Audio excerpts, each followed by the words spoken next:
আসসালামু আলাইকুম প্রিয় শিক্ষার্থীরা, আশা করি তোমরা সবাই ভালো আছো।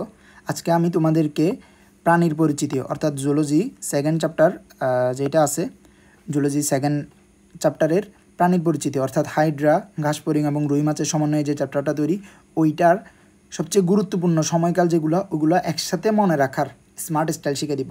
তোমরা জানো এই চ্যাপ্টারগুলো এই চ্যাপ্টারে প্রাণীর পরিচিতিতে হাইড্রা, ঘাসফড়িং, রুই মাছ সবগুলোতে দেখবা অনেকগুলো কাল আছে। ওই যে তোমার কোনটা কী কালে সৃষ্টি হয়, কি গ্রীষ্মকালে, বর্ষাকালে, নাকি শরৎকালে, নাকি শীতকালে, এরকম অনেকগুলো আছে না। অ্যান্ড স্টুডেন্ট যখন এই তিনটা টপিক একসাথে করে পড়ে, হাইড্রা, রুই মাছ, ঘাসফড়িং, দেখা যায় যে তার মাথায় কিছুই থাকে না, মাথা পাজলড হয়ে যায়। আমার নিজের 1-to-1 পার্সোনাল মেন্টরশিপের একটা স্টুডেন্ট আমাকে বললো যে ভাইয়া এগুলো মনে রাখতে পারতেছি না, এগুলো কীভাবে করে মনে রাখতে পারি। তো সেখান থেকেই আর কি এই চিন্তাটা আসা যে তোমাদের সবার জন্যই আসলে ভিডিওটা তৈরি করি, যেন তোমরা সবাই এটা শিখতে পারো এবং উপকৃত হতে পারো। তো আমার নাম রিয়াদুল ইসলাম, আমি পড়াশোনা করতেছি কক্সবাজার মেডিকেল কলেজে এবং আমি হচ্ছে মেডিয়াওয়ার একাডেমিক অ্যান্ড অ্যাডমিশন কেয়ার এই প্রতিষ্ঠানের ফাউন্ডার বা প্রতিষ্ঠাতা আর কি। তো আমি আজকে তোমাদেরকে এই যে তোমরা হাইড্রা, ঘাসফড়িং, রুই মাছ যা আছে এইগুলার যে সময়কালগুলো, গুরুত্বপূর্ণ সময়কালগুলো, এগুলা স্মার্টলি তোমরা কীভাবে মনে রাখতে পারো সেটাই শিখিয়ে দিব একসাথে সুন্দরভাবে। তো তোমরা সবাই শুরুতে একটা কাজ করবা, সেটা হচ্ছে খাতা নিয়ে বসবা এবং আমি তোমাদের কাছকে লিখে লিখে পড়াবো। খাতা নিয়ে বসবা, আমি যখন লিখে লিখে পড়াবো তোমরাও খাতায় এটা নোট করে ফেলবা, এখানে যেভাবে করে আছে, বুঝছো? তাহলে কিন্তু এটা তোমার খুবই ইফেক্টিভ হবে এবং আমি যে স্টাইলগুলো শিখে দিব এই স্টাইলে মনে রাখবা, সবসময় মনে থাকবে তাহলে। অ্যান্ড কেন এগুলো আমি এভাবে করে পড়াচ্ছি, তার কারণ হচ্ছে এইগুলা এইচএসসি এবং অ্যাডমিশনে, মেডিকেল বলো, ডেন্টাল বলো, ভার্সিটি বলো, সব জায়গায় এতবার আসছে, এগুলো বলার বাহিরে। তোমরা দেখবা এই ভিডিওটা যারা শেষ পর্যন্ত দেখবা তাদেরকে আমি দেখাবো 3টা প্রশ্ন দেখাবো, যে এগুলো তোমার হচ্ছে বিভিন্ন প্রতিযোগিতামূলক পরীক্ষা আছে, ইভেন মেডিকেলে আসা প্রশ্ন আমি তোমাদেরকে দিব। শেষ পর্যন্ত তোমরা থাকো। তো সবাই খাতা নিয়ে বসো, আমার সাথে লিখে লিখে পড়বা, ঠিক আছে? তো চলো শুরু করি। তো আমাদের এখানে কী কী আছে, হাইড্রা, দেন হচ্ছে ঘাসফড়িং, এরপর হচ্ছে রুই মাছ। তো হাইড্রাতে যদি আসি, সর্বপ্রথম যেটা আমাদের প্রশ্ন আসে সেটা হচ্ছে মুকুল কবে সৃষ্টি হয়। হাইড্রাতে মুকুল কখন সৃষ্টি হয়? হাইড্রাতে কখন মুকুল সৃষ্টি হয় বলো তো? গ্রীষ্মকালে। কখন? গ্রীষ্মকালে, গ্রীষ্মকালে, ঠিক আছে? আচ্ছা, এরপরে হাইড্রার জননাঙ্গ সৃষ্টি হয় কবে? হাইড্রার জননাঙ্গ সৃষ্টি হয় শরৎ, হেমন্ত ও শীতকালে। কখন? শরৎ, হেমন্ত, সবাই লিখো আমার সাথে সাথে, হেমন্ত ও শীতকালে।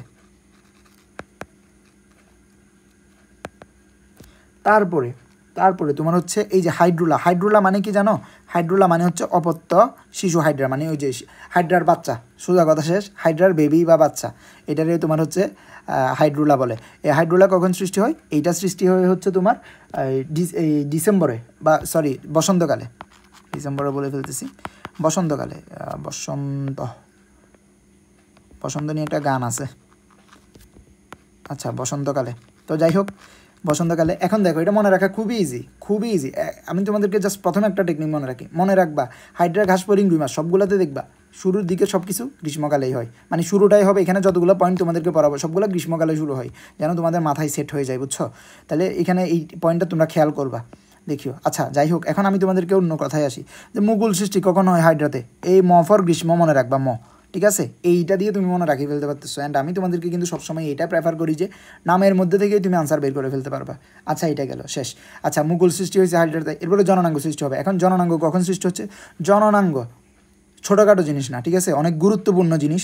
তো এই গুরুত্বপূর্ণ জিনিস, যে কোনো গুরুত্বপূর্ণ কাজ বা যে কোনো তোমার যেটার অনেক ভ্যালু, ওইটা কি একদিনে তৈরি হয় বা রাতারাতি তৈরি হয়? কখনোই না। কারণ যে জিনিস রাতারাতি তৈরি হয় ওটার কোনো ভ্যালু থাকে না। তাহলে জননাঙ্গ একটা গুরুত্বপূর্ণ জিনিস, চিন্তা করলেই পারতেছো, কারণ এর মাধ্যমে সে তার প্রজাতির ধারা বজায় রাখবে। অ্যান্ড সবসময় প্রত্যেক প্রাণী, যাদেরই জীব আছে, সবাই চাই কি তাদের প্রজাতির ধারা অক্ষুণ্ণ থাকুক। এটা তোমরা নিশ্চয়ই শুনছো পড়াশোনা করার সময়। তো যাই হোক, এখন তাইলে এই যে জননাঙ্গ সৃষ্টি খুবই গুরুত্বপূর্ণ একটা অর্গান, এই জননাঙ্গ সৃষ্টি তাহলে রাতারাতি হবে না, দিনে দিনে হবে না, মানে হঠাৎ করে হবে না। তো এটা হওয়ার জন্য কি দীর্ঘ সময় লাগবে, তাই না? অ্যান্ড দেখো এই দীর্ঘ সময় কতটুকু, শরৎ, হেমন্ত ও শীতকাল, প্রায় 3টা কাল চলে যায়। 6 ঋতুর মধ্যে 3 ঋতু এখানেই চলে যায়, বুঝতে পারছো?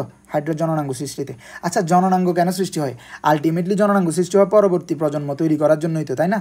তো পরবর্তী প্রজন্ম তৈরি হবে তাহলে কখন? জননাঙ্গ সৃষ্টির পরপরই তো পরবর্তী প্রজন্ম তৈরি হয়ে যাবে, ঠিক কি না? ঠিক আছে, তাহলে দেখো এই যে শীতকাল, শীতের পরে কী কাল আসে? বসন্তকালে। বসন্তকালে বাচ্চা হয়, হাইড্রোলা সৃষ্টি হয়।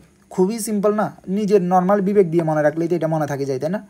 যে মুকুল তৈরি হয় গ্রীষ্মকালে, ম দিয়ে শেষ, গ্রীষ্মতে ম আছে, মুকুল তৈরি শেষ। জননাঙ্গ খুবই গুরুত্বপূর্ণ জিনিস, এটা তৈরি হয় তোমার, তাই দীর্ঘ সময় লাগে, শরৎ, হেমন্ত, শীতকাল, ঠিক আছে।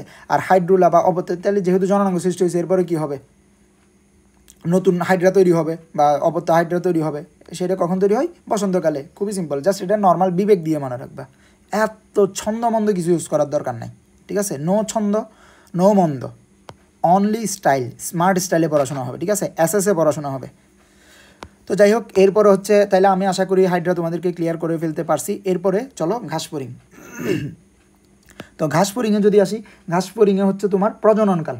প্রজননকাল কখন, ঘাসফড়িংয়ে ওই যে তোমাদেরকে বলছি না একটু আগে, যে কোনো কিছু এখানে আমি এমনভাবে শুরু করবো যেন হচ্ছে তোমরা দেখবে কি প্রথমের দিকে মানে গ্রীষ্মটাই থাকবে খালি। তাহলে এটা কি গ্রীষ্মকালে, তো গ্রীষ্মকালে, ঠিক আছে, এটা হচ্ছে গ্রীষ্মের একদম শেষের দিকে আর কি, বুঝছো।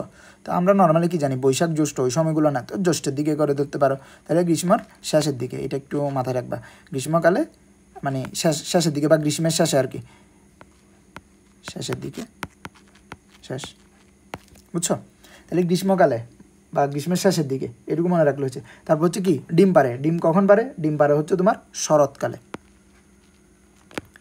ডিম পারে শরৎকালে। আচ্ছা, ঘাসফড়িং যে ডিম পারে এটা তো জানো। এখন এই ডিমটা অনেক সময় হচ্ছে তোমার কি হয়, ডায়াপজ। আচ্ছা, ডায়াপজ ওয়ার্ডটা মানে কি, ডায়াপজ মানে, আচ্ছা আমি তোমাদেরকে একদম ভেঙে ভেঙে বলি, এই যে পজ, তোমরা অনেক সময় এই যে আমার ভিডিওটাই দেখতেছো, অনেকে নোট করার সময় ভিডিওটা তোমরা হচ্ছে পজ করে করে ভিডিওটা নোট করতেছো না, হ্যাঁ, এই যে নোট করতেছো পজ করে করে না, পজ মানে কি, পজ মানে হচ্ছে বন্ধ করে করে, ভিডিওটা বন্ধ করে করে তোমরা নোট করতেছো, তাই পজ মানে কি, বন্ধ। আর ডায়া মানে এখানে মনে রাখবা যে কি, তোমার হচ্ছে পরিস্ফুটন বোঝাচ্ছে, মানে এই যে ডিম যেটা পারছে ওইটা হচ্ছে ফুটতে হবে না, আমরা বলি না যে মুরগির ডিম তো দেখছো, ওই ডিম ফুটেতে বাচ্চা বের হয়, তাহলে ওই যে ডিমটা ফুটে বের হয়, মানে ওই পরিস্ফুটনটা, মানে আস্তে আস্তে ডিমটা এখানে ছোটো থেকে ওইখানের ভিতরে এটা বড় হচ্ছে আস্তে আস্তে, ওই জিনিসটা মানে পরিস্ফুটন আর কি। তো ডায়া মানে কি মনে রাখবা, পরিস্ফুটন, কি মনে রাখবা, পরিস্ফুটন,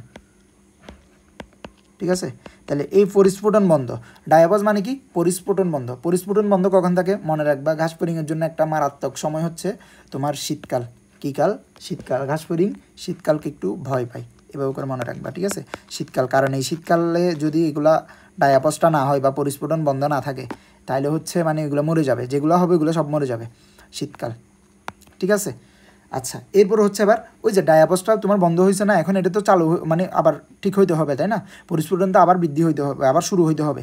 যদি এটা শুরু না হয় তাহলে তো ওর হচ্ছে ওই যে তোমার প্রজাতির ধারাবাহিকতা হচ্ছে তোমার অক্ষুণ্ণ থাকবে না, সে তো তার পরবর্তী প্রজন্ম তৈরি করতে পারবে না। এরকম হলে তো ঘাসফড়িং আমাদের পৃথিবী থেকে বিলুপ্ত হয়ে যাবে, তাই না। তো সেজন্য কি আবার পুনরায় বৃদ্ধি শুরু হতে হবে। তাহলে পুনরায় বৃদ্ধি কখন হবে, পুনরায় বৃদ্ধি শুরু হয় বসন্তকালে। কোন কালে, বসন্তকালে, বসন্তকালে। তো দেখো এবার একটা জিনিস, তোমার এই যে ঘাসফড়িংয়ের প্রজনন কাল, মানে যে সময় হচ্ছে তারা মিলিত হবে, স্ত্রী ঘাসফড়িং পুরুষ ঘাসফড়িংয়ের সাথে মিলিত হবে, ওই সময়টা হচ্ছে তোমার কি, গ্রীষ্মের শেষের দিকে। আচ্ছা, তো মিলিত হওয়ার পরে কি হয়, আমরা তো নর্মালি জানি ঘাসফড়িং তো আর হচ্ছে তোমার হচ্ছে সন্তান প্রসব করে না, তারা কি করে, ডিম পারে, ডিমের মাধ্যমে, তাই না। তো এই যে ডিম পারে, তাহলে গ্রীষ্মকালে তোমার হচ্ছে ওদের প্রজননকাল। এরপরে সে ডিমটা পারবে কখন, শরৎকালে, বুঝছো। তো বর্ষাকালে কিন্তু ঘাসফড়িংয়ের কোনো কাজ নাই, এবং হচ্ছে তোমার হাইড্রারও কোনো কাজ নাই, এটা একটু মাথায় রাখি। বর্ষাকাল কার বেলায়, রুই মাছের বেলায় বর্ষাকাল পাবা, বুঝছো। তো যাই হোক, আচ্ছা তাহলে প্রজননকাল কখন, গ্রীষ্মকালে, গ্রীষ্মের শেষের দিকে। এরপর হচ্ছে বর্ষাকালে কোনো কাজ নাই, তারপরে হচ্ছে তোমার ডিম পাড়া, কখন ডিম পারে, শরৎকালে। তো শরৎকালে ডিম পাড়ায়, এরপরে শরতের পরে কী আছে, হেমন্ত, তারপরে শীত। তো হেমন্ত এখানে কোনো কাজ নাই। তোমার শীতকালটা অনেক ঠান্ডা পড়ে না, ঠান্ডা পড়লে কিন্তু ওর ডিমটা ঠিকভাবে পরিস্ফুটন হতে পারে না, পরিস্ফুটন বন্ধ থাকে, ওই সময় হচ্ছে ওই সময়টাকে কী বলে, ডায়াপজ বলে, ঠিক আছে। তারপর আবার আস্তে ধীরে বসন্তে যেমন আমাদের ফুলগুলা ফুটে ওঠে, ঠিক সেম এখানে হচ্ছে নতুন বৃদ্ধি হওয়া শুরু হয়। খুবই সিম্পল কিন্তু, সে প্রজননকাল হচ্ছে গ্রীষ্মকাল, তারপর হচ্ছে ডিম পারবে হচ্ছে শরৎকালে, এখানে বর্ষাকালে কোনো কাজ নাই, আমি বারবার বলতেছি। এরপর ডায়াপজ শীতকালে, এরপর পুনরায় বৃদ্ধি বসন্তকালে। এখন আরও ইজি করে দিই, বর্ষা এবং শীতকালে এখানে কেন নাই, দেখো তুমি জাস্ট এটা মনে রাখবা, ঠান্ডা রিলেটেড কোনো কিছু ঘাসফড়িংয়ে নাই, এটা মনে রাখো। এখন কেমনে, দেখো বর্ষাকালে কি বৃষ্টি পড়ে না, ঠান্ডা লাগে না, ওই ঠান্ডার সময় এর কোনো কিছুই হয় না, ঠিক আছে, ওই সময় ওর ইম্পর্টেন্ট কোনো কিছু হয় না। এবং দেখো তুমি শীতকালে নাই বলছি, মানে হচ্ছে বন্ধ থাকে আর কি পরিস্ফুটন বন্ধ থাকে। তাহলে ওর হচ্ছে ঠান্ডা রিলেটেড জিনিসটা হচ্ছে ঘাসফড়িংয়ের ক্ষেত্রে একটু ফোবিয়া বা ভয় পায়, এই জিনিসটা মাথায় রাখবা, ঠিক আছে। অ্যান্ড এইটা কিন্তু খুবই ইম্পর্টেন্ট একটা এমসিকিউ, ডায়াপজ কখন হয়, বুঝছো, ঘাসফড়িংয়ে ডায়াপজ কখন হয়, এটা খুবই ইম্পর্টেন্ট একটা এমসিকিউ। তো ঠিক আছে, এরপরে পুনরায় বৃদ্ধি শুরু, বসন্তে ফুল ফোটার সাথে সাথে তারও পুনরায় বৃদ্ধি শুরু হয় এবং পরে হচ্ছে আস্তে ধীরে সে বড় হইতে থাকে। তো যাই হোক, ঘাসফড়িং এখানে ক্লিয়ার, আশা করি ক্লিয়ার। আমি তোমাদেরকে একদম কালগুলো সিরিয়ালি সুন্দরভাবে লিখে তো দিলাম, এর পাশাপাশি তোমাদেরকে কীভাবে মনে রাখবা সেটাও শিখাই দিচ্ছি। এরপর আসি আবার রুই মাছ। তো রুই মাছও খুবই খুবই খুবই ইম্পর্টেন্ট। তো রুই মাছের আইসের বৃদ্ধি কখন হয় এইটা মনে রাখবা। রুই মাছে আইসের বৃদ্ধি হয়, এইটাও সেম তোমার হচ্ছে সবসময় বলছি না যে গ্রীষ্মটা থাকেই। তো গ্রীষ্ম এবং বসন্তকালে এখন কত হইতে পারে ভাই? গ্রীষ্মকালে, এরপরে মাঝখানে এই সময়গুলো কী করে আবার ডাইরেক্ট বসন্তকালে? তোমাদের প্রশ্ন হতে পারে যে স্যার গ্রীষ্মকালে ঠিক আছে মানলাম, এরপরে মাঝখানে সময়গুলো থেকে সে আর কিছু করে না, সে কি তারপর ডাইরেক্ট বসন্তকালে চলে যায়? উত্তর হচ্ছে না, তার আইসের বৃদ্ধিটা অ্যাকচুয়ালি শুরু হয় হচ্ছে তোমার বসন্তকালে, হবে বসন্তকালে, এরপরে সেটা আস্তে আস্তে গ্রীষ্মকাল পর্যন্ত সময়টা এক্সটেন্ড হয়। আমি তোমাদেরকে গ্রীষ্ম কেন আগে রাখলাম, ওই যে সবসময় বলে আসতেছি না, প্রথমটাতে আমি গ্রীষ্মকাল লিখছি ওই কারণে, আর কিছুই না, বুঝছো? বসন্তকালে শুরু হয়ে বসন্তের পরের সময়টা কি? গ্রীষ্ম। ওই সময়ে তার আইসের বৃদ্ধি হয়। যদি মনে না থাকে এই দেখো টেকনিক, এই যে আইসে তালিব্য স আছে না এখানে মদিনা, মানে স স স সোজা কথা, স যেমনে পারো তুমি মনে রাখো, স মদিনা স এবং দন্তিয়া স, মানে স তালিব্য স মদিনা স দন্তিয়া স, শেষ স স স, আহা, আইসের বৃদ্ধি গ্রীষ্ম ও বসন্তকালে, শেষ শেষ শেষ শেষ। প্রজননকাল কখন? আচ্ছা চিন্তা করো তো, রুই মাছ কই থাকে? পানিতে থাকে নাকি মাটিতে থাকে? এই যে ঘাসফড়িং তো হচ্ছে তোমার মাটিতে থাকতো, ঠিক আছে, উপরে থাকে, মানে তাহলে রুই মাছ থাকে কই? পানিতে না। তাহলে এর প্রজননের জন্য যা প্রয়োজন সব তো কোথায় হবে? পানিতে হবে। যদিও হচ্ছে সবসময় সে পানিতেই থাকে, আমি জাস্ট ইম্পর্টেন্ট বুঝাচ্ছি আর কি, কারণ এই প্রজননই তো সবচেয়ে বেশি ইম্পর্টেন্ট, কারণ ধারাবাহিকতা রক্ষার জন্য। তো এই প্রজননকাল কখন হয়? এটা হচ্ছে তোমার হচ্ছে ওই যে তোমার বর্ষাকালে। তো বর্ষাকাল নর্মালি মানে বর্ষাকালটা কখন? এই বর্ষাকালটা কোন কালে? বর্ষাকালে। তবে বর্ষাকাল কথাটা হচ্ছে তোমাদের বইয়ে লেখা থাকে না, এইখানে আসলে আমি লিখে দিলাম আর কি, এটা তোমরা লিখে রাখতে পারো। তো বর্ষাকালটাকে আসলে কি আমরা কি বলি? আষাঢ় শ্রাবণ, তাই না? বৈশাখ জ্যৈষ্ঠ গ্রীষ্মকাল, আষাঢ় শ্রাবণ কি বর্ষাকাল? পড়ছিলা না ছোটোবেলায়? তো এই যে মনে রাখবে, আষাঢ় শ্রাবণ, শেষ। আচ্ছা, আষাঢ় শ্রাবণ, তারপরে এইটাকে তোমার একটু কাইন্ডলি মনে রাখা লাগবে, ইংলিশে এই আমাদের ইংরেজি বর্ষও মনে রাখা লাগবে। সেটা হচ্ছে কি? আষাঢ় শ্রাবণ মানে কি? আষাঢ় শ্রাবণ মানে হচ্ছে তোমার জুন জুলাই না? আষাঢ় শ্রাবণ মানে কি? জুন জুলাই মাস এইটা আসে, বুঝছো? এই আষাঢ় শ্রাবণ এবং জুন জুলাই আসে আসলে, ওই বর্ষাকালটা আসে না। তবে মনে রাখো, স্যাররা ট্রিকি প্রশ্ন করলে দিয়ে দিতে পারে, এটা সিম্পল জিনিস, আশা করি তোমরা পারবা।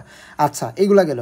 এখন তোমাদেরকে আরও একটা এক্সট্রা জিনিস পড়াই দিই, যে রুই মাছ হচ্ছে তোমার কখন ডিম পারে, এইটা যদি কখন আসে, রুই মাছ কখন ডিম পারে, লিখবা হচ্ছে সোজা কথা, জুন থেকেই তো শুরু হয় বলছি না, এই যে এখানে জুন, এই যে জুন থেকে কোন মাসে জানো? আগস্ট মাসে। এখন দেখো, খুবই সিম্পল মনে রাখো। তুমি প্রজননকাল, রুই মাছের প্রজনন রিলেটেড শুনলে বর্ষাকালে চলে যাবে। আর বর্ষাকাল মানে আমাদের দেশে তখন হচ্ছে কোন সময়টা? জুন জুলাই, এই সময় জুজু। এই দেখো, এটা মনে রাখার আরও টেকনিক তোমাদেরকে আমি বলে দিই এখান থেকেই। এই যে দেখো, প্রজনন জ আছে না? এই যে দেখো জ আছে না? এই যে দেখো জ আছে না? ঠিক আছে, জ দিয়ে কিন্তু তোমার হয়ে যাচ্ছে জ জু, যা ইচ্ছা মনে রাখো না তুমি তোমার মতো। এইখানের মধ্যে প্রজননকাল কি? জুন জুলাই, জুজুতে প্রজনন হয়, ঠিক আছে। আইসের বৃদ্ধি ওই যে স দিয়ে শেষ। তো দেখো, প্রজনন হয়েছে মানে কি? এরপরে রুই মাছ কী করবে? আলটিমেটলি ডিম পারবে না। তো ডিমটা আলটিমেটলি তার আরেক মাস, এখানে হচ্ছে জুন থেকে জুলাই পর্যন্ত তার প্রজনন হয়, তাদের হচ্ছে মিলন হয়। তারপর হচ্ছে তোমার হচ্ছে এই যে ডিম যেটা হবে ওইটা কোন মাসে? জুন থেকে আগস্ট মাস পর্যন্ত আরেক মাস সময় থাকে আর কি, ওই সময় ডিমটা পারে, আস্তে ধীরে সময় নিয়ে পারে আর কি। তো জুন থেকে আগস্ট মাস পর্যন্ত, ঠিক আছে। তো এই যে হয়ে গেল আইসের বৃদ্ধি বসন্ত থেকে গ্রীষ্মকাল পর্যন্ত, প্রজননকাল জুন জুলাই, বর্ষাকাল বা আষাঢ় শ্রাবণ মাসে, আর ডিম পারে কখন? জুন থেকে আগস্ট মাস পর্যন্ত, এক মাস বেশি আর কি তোমার প্রজননকালের চেয়ে। এইটুকুই, শেষ না? দেখো কত সুন্দরভাবে তোমাদেরকে হাইড্রা, ঘাসফড়িং, রুই মাছের এই যে ইম্পর্টেন্ট কালগুলো, তোমাদেরকে সময়গুলো পড়াই দিলাম। তো চলো, এখন তোমরা আমাকে 3টা প্রশ্নের উত্তর দিবা। নাম্বার 1 প্রশ্ন, এগুলো কিন্তু খুবই গুরুত্বপূর্ণ প্রশ্ন, হয় বোর্ডে আসছে, না হলে কোথাও না কোথাও আসছে, এরকম ইম্পর্টেন্ট প্রশ্ন। নাম্বার 1 প্রশ্ন তোমরা আমাকে জানাবা, সেটা হচ্ছে ঘাসফড়িংয়ের ডায়াপস কখন হয়? এটা কোথায় আসছে জানো? এটা আসছে হচ্ছে PMEB 25। এখন প্রশ্ন হতে পারে ভাই PMEB 25 কি? PMEB কিছুই না, PMEB হচ্ছে আমাদের প্রিমিয়াম মেডিকেল এক্সাম ব্যাচ 2025 ওইখানে আমরা ঘাসফড়িং টপিক থেকে এই প্রশ্নটা দিছি, কারণ এটা বোর্ডে অনেকবার আসছে, বিভিন্ন ভার্সিটিতেও আসছে। তো তোমরা এটা কমেন্টে জানাবা, তোমরা কমেন্টে 3টা প্রশ্নের আনসার জানাবা। এই যে ঘাসফড়িংয়ের ডায়াবাস কখন হয়, এইটা 1 উত্তর দিয়ে এটা জানাবা, সাথে 2 উত্তর দিয়ে জানাবা রুই মাছের আইসের বৃদ্ধি কোন সময়ে বেশি হয়। এগুলো পড়াই আসছে আমি উপরে তোমাদেরকে। এটা দেখো এটা কোথায় আসছে জানো, এটা হচ্ছে তোমার হচ্ছে ম্যাট 16-17 আসছে, বুঝছো। রুই মাছের আইসের বৃদ্ধি কখন হয় এটা কোথায় আসছে, তোমার হচ্ছে মেডিকেল ভর্তি পরীক্ষা এই যে 16-17 আসছে। তারপর হচ্ছে রুই মাছ কখন ডিম পারে, এইটা আসছে হচ্ছে মেডিকেল ভর্তি পরীক্ষা 17-18, অর্থাৎ 16-17 একটা আসছে, এরপরে 17-18 দেখো মেডিকেল ভর্তি পরীক্ষা, মানে পরের বছরে এখান থেকে আরও একটা কোয়েশ্চেন আসছে।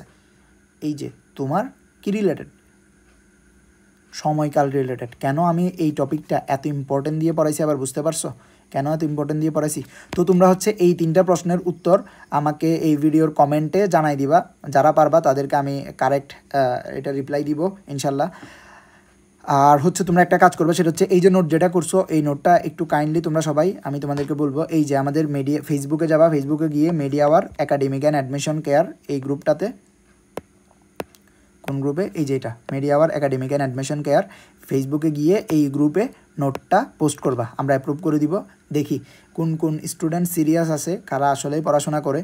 যারা এটা নোট করে পড়বা আমি গ্যারান্টি দিচ্ছি তোমার এটা আজীবন মনে থাকবে, এবং তুমি এটা শুধু তোমার নিজের না, তুমি নিজে এটা তোমার স্টুডেন্টদেরকে পড়াইতে পারবা।